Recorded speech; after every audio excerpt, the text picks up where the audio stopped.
कई रेलवे स्टेशनों का संचालन भी पूरी तरह से महिला कर्मचारियों द्वारा किया जा रहा है।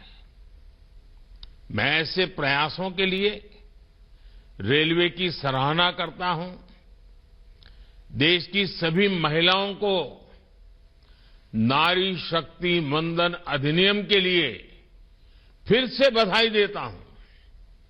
साथियों, आत्मविश्वास से भरे इस माहौल के बीच अमृतकाल का भारत अपनी वर्तमान और भविष्य की जरूरतों पर एक साथ काम कर रहा है। इंफ्रास्ट्रक्चर की प्लानिंग से लेकर एग्जीक्यूशन तक में हर स्टेक होल्डर में तालमेल रहे, इसके लिए पीएम गति शक्ति नेशनल मास्टर प्लान बनाया गया है। देश में ट्रांसपोर्टेशन का खर्च कम हो, हमारे एक्सपोर्ट्स की लागत कम से कम हो, इसके लिए नई लॉजिस्टिक पॉलिसी लागू की गई है।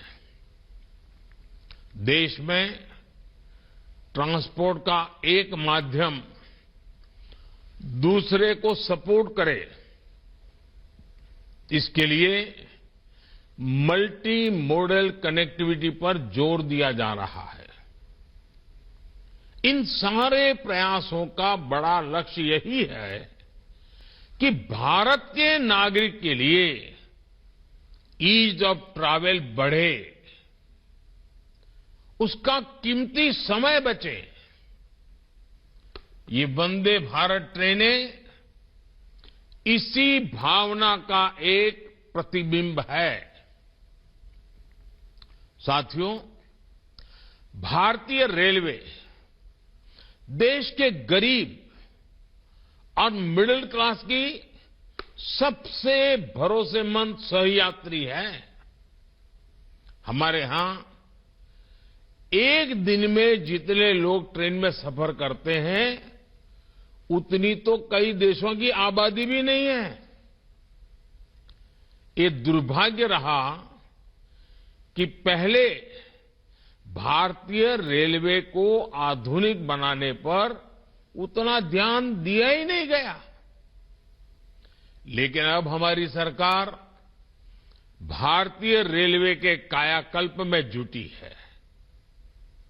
सरकार ने रेल बजट में अभूतपूर्व बढ़ोतरी की है। 2014 में रेलवे का जितना बजट था, इस साल उससे 8 गुना ज्यादा बजट दिया गया है। रेल लाइनों का दोहरीकरण हो, बिजलीकरण हो, नई ट्रेनों को चलाना हो,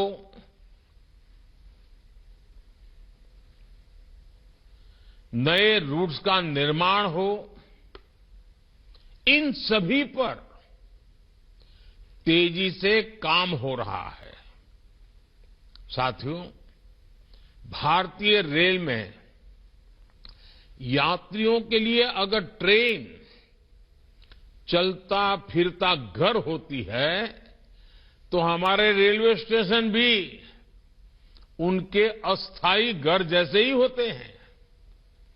आप और हम जानते हैं कि हमारे यहां हजारों रेलवे स्टेशन ऐसे हैं जो गुलामी के काल के हैं, जिनमें आजादी के 75 साल बाद भी बहुत बदलाव नहीं आया था। विकसित होते भारत को अब अपने रेलवे स्टेशनों को भी आधुनिक बनाना ही होगा।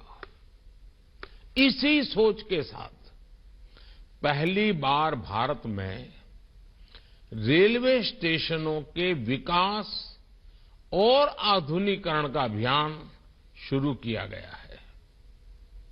आज देश में रेल यात्रियों की सुविधा के लिए रिकॉर्ड संख्या में फुट ओवरब्रिज, लिफ्ट्स और एस्केलेटर्स का निर्माण हो रहा है। कुछ दिनों पहले ही देश के 500 से ज्यादा बड़े स्टेशनों के रीडेवलपमेंट का काम शुरू किया गया है। अमृत काल में बने ये नए स्टेशन अमृत भारत स्टेशन कहलाए जाएंगे।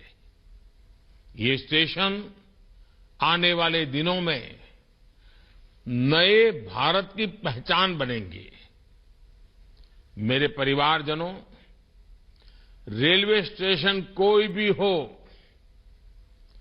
उसका एक स्थापना दिवस जरूर होता है, जन्म दिवस जरूर होता है। मुझे इस बात की खुशी है कि अब रेलवे ने रेलवे स्टेशनों का जन्मोत्सव यानी स्थापना दिवस मनाना शुरू किया है। हाल ही में तमिलनाडु के कोयम्बटूर, मुंबई के छत्रपति शिवाजी टर्मिनस, पुणे समेत कई स्टेशनों के स्थापना दिवस को सेलिब्रेट किया गया। कोयम्बटूर के रेलवे स्टेशन ने तो यात्रियों की सेवा के 150 वर्ष पूरे किए हैं। ऐसी उपलब्धियों पर वहां के लोगों को गर्व होना बहुत स्वाभाविक है। अब रेलवे स्टेशनों का जन्मदिवस मनाने की इस परंपरा का और विस्तार किया जाएगा। इससे ज्यादा से ज्यादा लोगों को जोड़ा जाएगा। मेरे परिवारजनों, अमृत काल में देश ने एक भारत श्रेष्ठ भारत इस विजन को संकल्प से सिद्धि का माध्यम बनाया है। 2047 के जब देश आजादी के 100 साल मनाएगा, 2047 विकसित भारत का लक्ष्य हासिल करने के लिए हर राज्य के लोगों का विकास भी उतना ही जरूरी है।